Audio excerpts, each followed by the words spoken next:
Hello everyone and welcome to the Trade Ideas Live Trading Room Recap for Monday, November the 26th. My name is Barry Anderson, moderator of your trading room. Any questions for me, you can use this email address, and this is a link to get into our 100% free trading room. You do not have to be a member of Trade Ideas to be in our trading room. I open the room at 9 o'clock Eastern Time. Start to share my screen then, get live on the mic at about 9:05. I go to 3:30 Mondays to Thursdays, 3 o'clock on Fridays. And this is a subscription link you'll see in the body of the email. There is a new promo code. You'll see it. I think it's Cyber Monday, all in capital letters. Cyber Monday 20. That'll get you 20% off either the first month of a standard or premium subscription or the entire year of a standard or premium subscription. So if you're a U.S. citizen, I hope everybody had a great Thanksgiving. As you know, last week the market was closed Thursday, open half a day on Friday, so I know a lot of people probably took 4 complete days off. Anyway, kind of an interesting day today, for me anyway, and I think a lot of people. I was greeted with this in the morning. This turned out to be just a really nice trade. RSLS had some news. Now, I'm going to talk about this also because it's halted. But RSLS had some news, something about type 2 or phase 2 diabetes. I guess they have a drug, something to do with diabetes. Anyway, I got into this trade. I saw this on the gap up. This is in the pre-market. Got into this trade right here at 158. I sold some at 185. I always worry about maybe not breaking the whole number. And then, my goodness, sold some more at 286. And then, I'm sorry, on the way up to, 258 on the way up. It broke 3. Then when it broke underneath 3 again, I took it out at 287. Market open and it just collapsed. And now it is halted. And the word is they're going to do a financing, which is not good if you were in this stock. And, you know, obviously, I shouldn't say this, but, well, I should say this. If you're going to do these things, first of all, you can't just turn away from your computer and hope, you know, that something is going to keep going up, but also put a stop in place, because I think there are several in the room that said they were in over 2 and they didn't have a stop, and now they're trapped. So there's honestly no excuse for not putting a stop in. The only reason people don't put stops, really, in my opinion, is because you let your ego get in the way and you think, well, I must be right on this trade, and I'm sure it's going to go back up. Look what it did before, etc., etc. So, I mean, that's a recipe for disaster. It's a cliche, but it's very true. What else happened? Holly had just one excellent trade for Annie. And still might be still working. It's hard to say right now. The alert for Holly was right here at 612. So I actually got into this trade, but I actually waited. I mean, it popped up here, and then it pulled back down to 572, and I waited for that 6 break. I was saying in the room. And, you know, I have obviously a difficult decision, I shouldn't say difficult decision, but my decision when I'm talking about the Holly alerts is, of course, I'm not talking about them real time when they happen.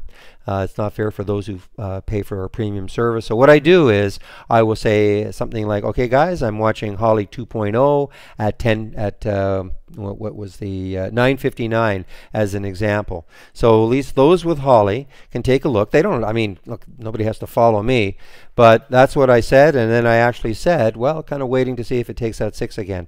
Anyway, bottom line is, got it right here at 615, sold some at 692 and 748. Was just a tremendous alert from Holly. At one point, this was up almost 33% from the actual entry all the way up to the high. So that was just a tremendous alert.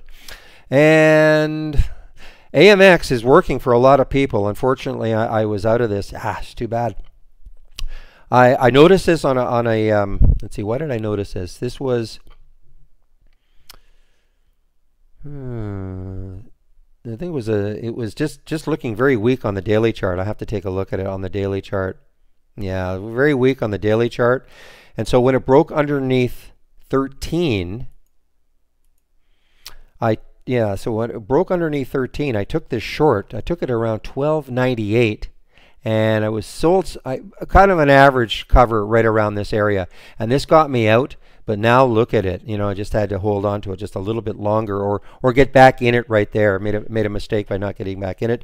But I know a lot of people in the room did that, so that's gratifying to me.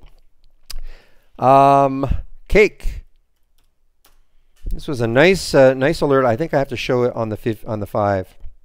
Good example of a green bar ignored right there. Okay, and it's kudos to Jeff in the room. I don't know where he pointed out exactly, but certainly right there, that's a good example of what we call a green bar ignored. You see you've got a downtrend, then you have a green bar right there, completely surrounded or engulfed by that previous candle. And then when it goes below the low of the green bar, which is right around 49.28 on that candle, that can signify a continuation of the downward trend, and boy did it ever. So, and especially when the body of this candle isn't that wide. I mean, you don't want to see something like, well, even something like that, you know, very, very wide. So a nice tight candle like that, and then the continuation down. I mean, from that alert, 49.27, all the way down to 48.07. That's a great move. So anyway, that was a very, very nice alert by, I think it was Jeff Sutton. I want to say Jeff Sutton. So you get kudos today, Jeff. All right, want to get back into the room. Let's see, close this down and get my capture program up. Okay, there we are. So again, if you have any questions for me, please, this is the email address you can use. What I was going to say, please, is, I mean, a lot of people don't want to ask me questions. They're in the room and they don't want to ask me questions for some reason. They think they're bothering me. They're taking me out of trades. Don't worry about it. Way easier for me. I mean, listen, if I'm in a trade and I have to, delay a couple of minutes to get to you, that's fine. But it's a lot easier for me to demonstrate right on the screen when you ask me a question, as opposed to trying to go back and forth several emails before we finally get it right. So please ask me the questions, if you can, in the trading room. And again, this is the link to get into our room. I'll open the room tomorrow, and don't forget, there's the promo code in the email, and typically it's over 11:59 tonight Eastern Standard Time. Okay, so again, that'll be a 20% discount off our 4 packages, the first month of the monthlies and the entire year of the 2 standard and the premiums. So I'll open the room tomorrow at 9 o'clock. Hope everybody has a great evening. We'll see you in the trading room tomorrow. Bye-bye.